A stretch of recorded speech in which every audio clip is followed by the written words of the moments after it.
Hello everyone. So, nice short video today. I feel like we haven't done one of these in a very long time.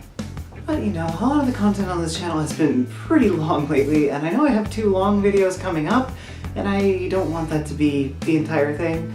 So this video today, I want to talk about a very simple thing that I've stumbled onto, but I think it might be something. I don't know. And I touched on this a little bit in one of my other videos, but I kind of want to focus in on it because it's really been messing with me since I had this thought, and it's making me like kind of reevaluate my whole worldview, and I don't know if I'm like crazy or if I'm onto something here. So basically, I feel like there's 2 kinds of people. People who feel that nobody should ever have to suffer like they did and want to share all of that knowledge and experience and help other people to not ever have to go through what they did. And people who feel like they didn't get any advantages, so why should you? And the more I unpack this and the more I start to like think about it, the world through this lens, the more I start to think that this may be some deeper thing. And I started initially applying this to the world of politics. Basically, I feel like conservatives feel that they didn't have any advantages and you should pull yourself up by your bootstraps and make your own way, and nobody should help you along the way, and there should be no safety nets or any of that. And some of them are a little less extreme than I'm describing, of course, but philosophically that's that side of the equation. And I feel like the liberal side is exactly the opposite. They're saying people need help sometimes, we're all in this together, and that's basically the core difference in our philosophies. And the more I started to think about this, the more I realized that this doesn't really just apply to politics. This is a pretty broad thing.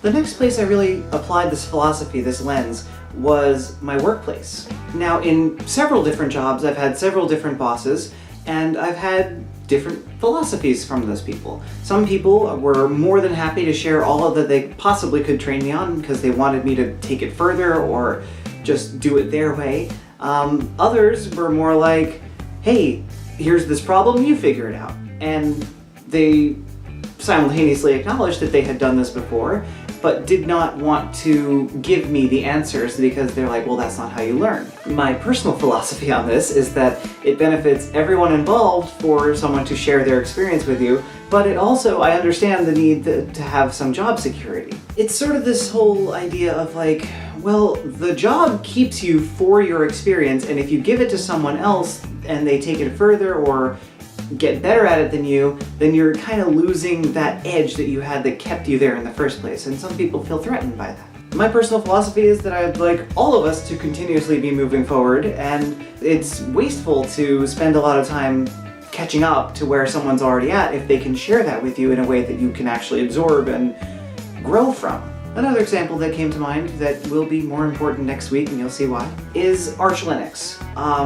Arch Linux is very, very interesting to me.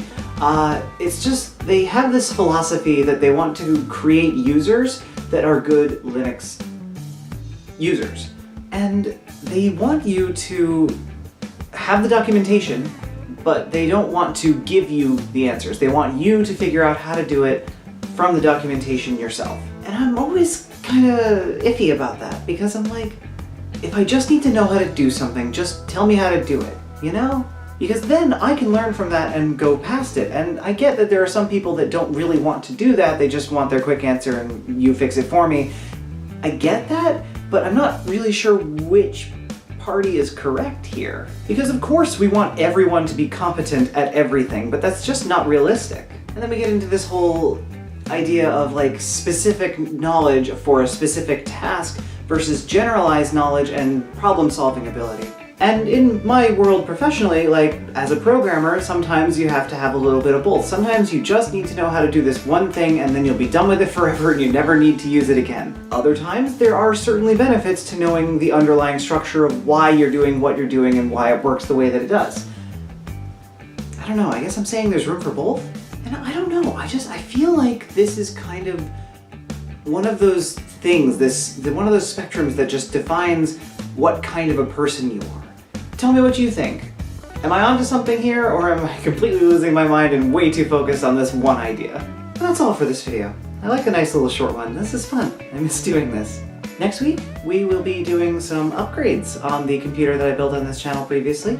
Finally, it's been a long time coming, but yeah, so we'll be making a video about that. That's what I was talking about Arch Linux for. It'll be interesting. I also now have my Instagram linked down below and a Twitch channel that I've opened up with Amanda. We actually did our first stream on there for the Transgender Day of Visibility for a fundraiser. It didn't quite pan out, but we're going to try to stream every couple of days or so, maybe once a week or so. We're constantly out playing video games anyway, like let's just have fun, hang out. It's a little more casual and a little less structured, and that's saying something for this channel. But yeah, I don't know. Come on down, hang out with us, it'll be fun. I'll be back again next week with another video that I hope you'll find interesting. Until then, stay curious.